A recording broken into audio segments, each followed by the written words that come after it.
America আর ইরানের মধ্যে উত্তেজনা এখন এক নতুন বেশ বিপজ্জনক দিকে মোড় নিচ্ছে।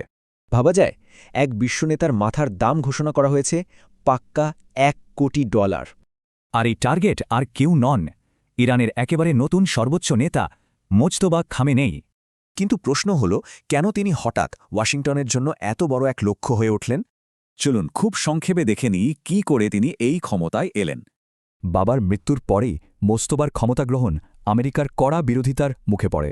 আর এই বিরোধিতা খুব দ্রুতই একটা সরাসরি কৌশলে রূপ নেয়। পুরস্কারটা ঘোষণা করা হয় তাদের অফিসিয়াল রিওয়ার্ডস ফর জাস্টিস প্রোগ্রামের মাধ্যমে। বিশেষ করে তার কাজকর্ম বা পরিকল্পনার মতো গোপন তথ্যের বিনিময়ে এই পুরস্কার। তবে টার্গেট লিস্টে কিন্তু মোজতবা খামেনেই একা নন, আরও বেশ কিছু বড় নামও আছে। আমেরিকার দাবি, এই নেতারা ইরানের শক্তিশালী আইআরজিসির বিভিন্ন দিক সামলান। আর তথ্য দেওয়ার জন্য একটা নিরাপদ আর গোপন ব্যবস্থাও রাখা হয়েছে। ব্যাপারটা শুধু ব্যক্তি পর্যায়ে নেই, উত্তেজনা ছড়াচ্ছে এক গুরুত্বপূর্ণ জলপথেও। ডোনাল্ড ট্রাম্প তো খোলাখুলি আন্তর্জাতিক মিত্রদের হরমুজ প্রণালীতে জাহাজ পাঠাতে বলেছেন। কারণ এই সরু পথ দিয়েই কিন্তু বিশ্বের প্রায় 20% তেলের যোগান হয়।